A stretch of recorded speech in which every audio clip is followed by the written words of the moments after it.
Welcome back. You're still tuned in to Salam Media with myself, Salalo Makwidira. Just a quick disclaimer. The next interview was going to contain images that contain graphic material, so viewer discretion is advised. The ongoing protests in Bangladesh against the government's job quota system have escalated into a significant challenge for Prime Minister Sheikh Hasina's administration. These protests, primarily led by students, have resulted in clashes, injuries, and tragic deaths. I think there's about 5 people who have lost their lives in these violent clashes already. And these are documented ones. These are the ones that we know about. And in a bit, we'll be speaking to Syed. He's a Bangladesh Students Quota Reform member. And he's going to be giving us insight on these deadly clashes between the security forces and also the students out in Bangladesh. And is joining us via StreamYard audio. Syed, thank you so much for joining us and giving us your time. Good afternoon. Yes, Assalamu alaikum, brother. How are I you? think I'm well. I'm well. Thank you so much. I think first and foremost, if you can start by giving us an overview and what prompted these protests that the students out in Bangladesh have embarked on, and also give us a bit of insight on the current quota system for government jobs in Bangladesh. What does this mean? If you could just unpack it for us as briefly as you can. Yeah, sure. Uh, this protest actually started back 6 years ago in 2018 when the government introduced a new quota system for government jobs. There are over 4,000 government jobs available in Bangladesh, but there is a quota system for freedom fighters who fighted for Bangladesh back in 1971.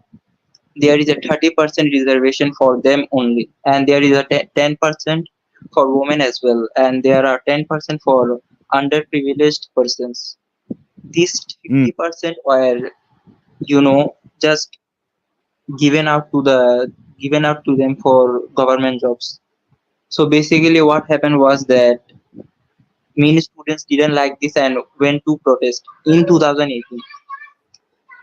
Then the protest was actually really good. There wasn't any clash. But there is a student being called Bangladesh Chhatru League. This was formed by Awami League back in 1947 by Sheikh Mujibur Rahman, which is the father of Sheikh Hasina, which is the current president of Bangladesh. Bangladesh Chhatru League clashed with general students who actually protested. So what happened was that Prime Minister Sheikh Hasina was asked about this quota system 2 days ago. Sheikh Hasina replied that if I don't give it to the freedom fighters, who shall I give it to?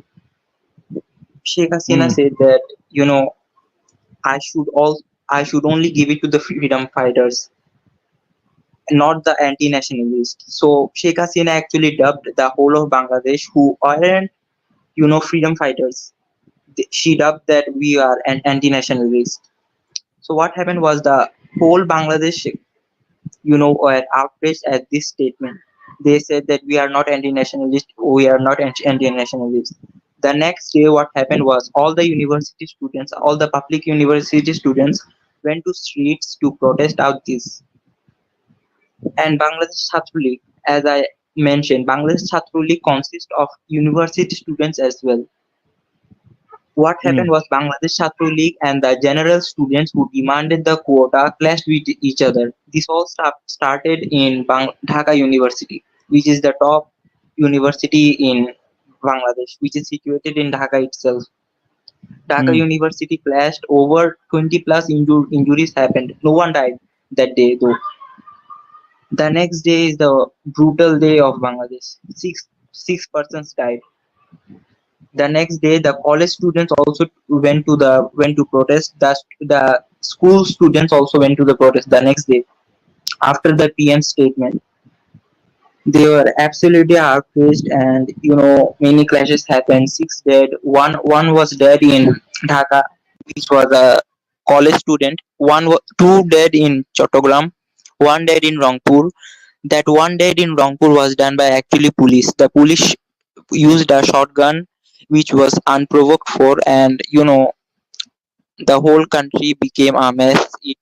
It got crazier as the day went on. All the cities were protesting one by one, and more clashes, more injuries. Over 4,000 injuries, and 6 people have been dead.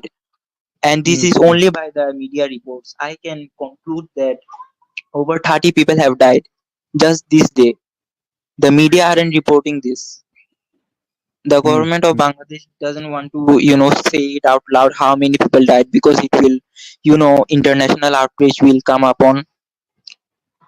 And mm. so, yeah, this is the overview.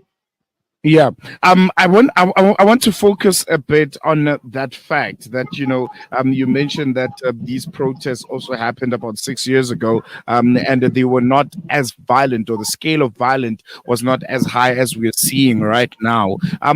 What can we attribute, the violence in this year's protests? Is it because of the students, or is it the government trying to send out a strong message to the students to stop protesting, or what's the spark? Why are they so volatile and so violent, unlike in the previous years? The employment is actually a big issue right now than back in 2018. In 2018, we are actually in a good path, but in 2024, our inflation is almost 10%. The food prices are rising, and the government jobs which are privileged, these are declining. And also, not to mention, there have been many scandals which were done by government job holders. A lot of scandals have came upon. You can search it on Google. Many government government jobs, you know they have done many corruption. These are, going viral across YouTube or Facebook. And this is the reason of why people are being more outraged. They cannot handle, the defamation, the corruption of the government people. They are earning crores of taka, millions of taka by just corrupting. And this has Mm. outraged the students. This is why. I think one thing that has really stood out for me as I was doing my research and busy reading about this situation is a term that keeps popping up, the term razaka. If you could just maybe explain the significance of this term in the context of these protests, Yeah, and yeah. how it has influenced public perception and also government rhetoric. Rajakar basically means anti-nationalist. Rajakar was a term formed back in 1971 when the Pakistan forces attacked Dhaka University students. Rajakar Mm, basically means helping the opposition. There are many Rajakars who in 1971 helped the forces Pakistani forces then attacked us. The Rajakars actually helped them by giving them information. It basically means imposter, helping the opposition forces. And this is now the government of the day calling you guys, the students, razakars. Is this correct?